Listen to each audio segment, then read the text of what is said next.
हाँ जी, जो आज का हमारा टॉपिक है टॉक्स के स्टेशन के हवाले से, वो है डेंचर फ्रैक्चर। तो आज हम डिस्कस करेंगे कि इस पर्टिकुलर टॉपिक में आप लोगों से क्या क्या क्वेश्चंस पूछे जा सकते हैं इन योर एग्ज़ाम।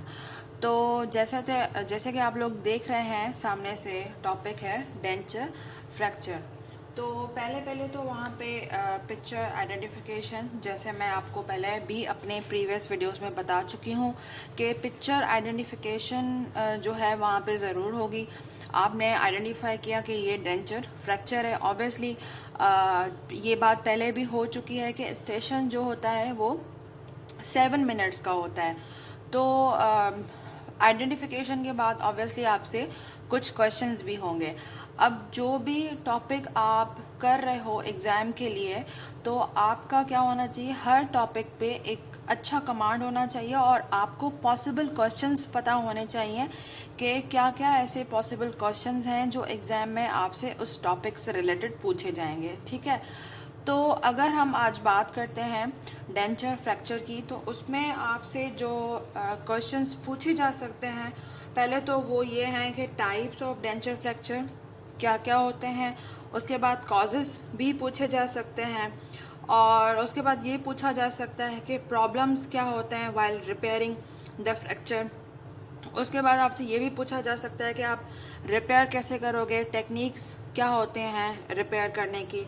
और एक जो मोस्ट इम्पॉर्टेंट चीज़ है कि इसी स्टेशन में पूछ लेते हैं कि आपका जो टूथ है, जब उसका फ्रैक्चर हो जाता है, डिटैचमेंट हो जाती है टूथ की फ्रॉम द डेंचर बेस, उसके क्या क्या कॉजेज़ हैं, उसके कौन कौन से फैक्टर्स हैं जिसकी वजह से वो डिटैच हो गया है फ्रॉम द डेंचर बेस। ठीक है। तो हम आज डिस्कस करेंगे वन बाय वन कि आपके कॉजेज़ क्या हैं और आप रिपेयर कैसे करोगे, और डिटैचमेंट अगर हो गई है तो फिर उसके क्या रीज़न्स हैं। ठीक है। तो अब अगर टाइप्स की बात करें तो हमारे पास टाइप्स हैं। Number 1 mid line fracture, number 2 fracture और chipping off portion of the denture, number 3 complex fracture, number 4 cracks in denture, number 5 जो है फ्रैक्चर और डिसलॉजमेंट ऑफ वन और मोर टीथ। जो मैंने आपको पहले बताया, वन और मोर टीथ, ये जो है इम्पॉर्टेंट चीज़ें जो आपको पता होने चाहिए, इसके रीजंस क्या होते हैं, मोस्टली ये पूछते हैं, क्योंकि बाकी चीज़ें तो बहुत ही सिंपल हैं। आपने आइडेंटिफाई कर लिया, आपने टाइप्स बता दिए। तो जो नंबर 5 मैंने बताया है, फ्रैक्चर और डिसलॉजमेंट ऑफ वन और मोर टीथ, ये चीज़ इम्पॉर्टेंट होती है जो ज़्यादातर पूछी जाती है डेंचर फ्रैक्चर में। ठीक है। तो चलें जी, अब टाइप्स के बाद हम डिस्कस करेंगे अबाउट कॉजेज़।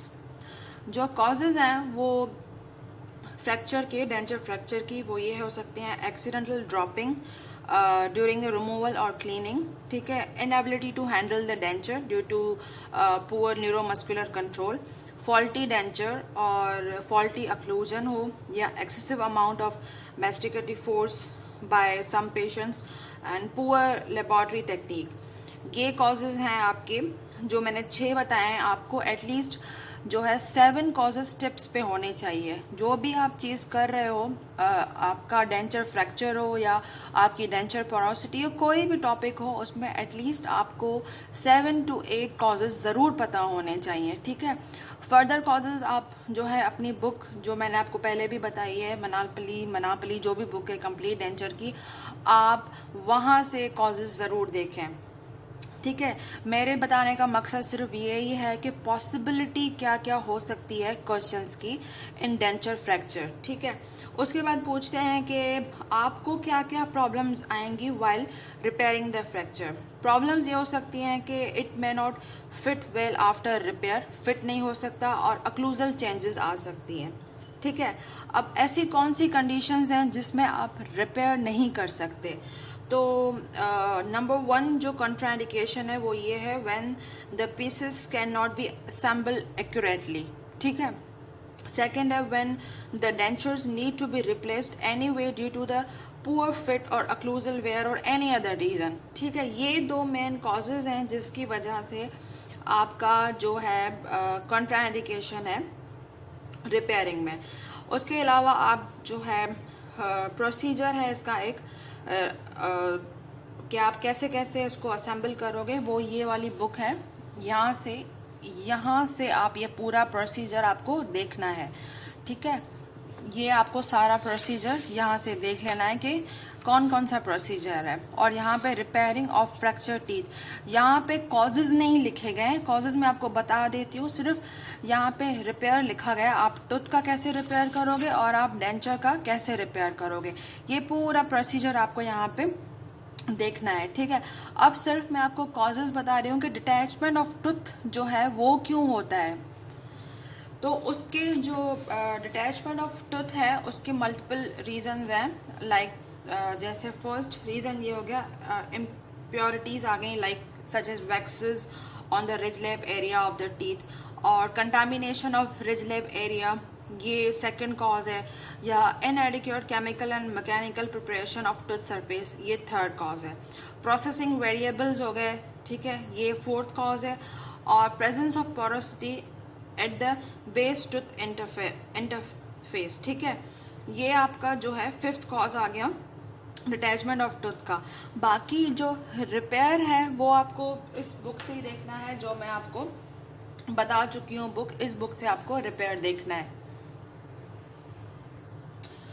हाँ जी, तो जहाँ हमने डेंचर फ्रैक्चर को कवर कर लिया विद पॉसिबल क्वेश्चंस, तो हम अब नेक्स्ट जो बात करेंगे वो आप बात करेंगे रिगार्डिंग द डेंचर पोरोसिटी। मतलब बेसिकली ये क्या है, डेंचर डिफेक्ट्स हैं।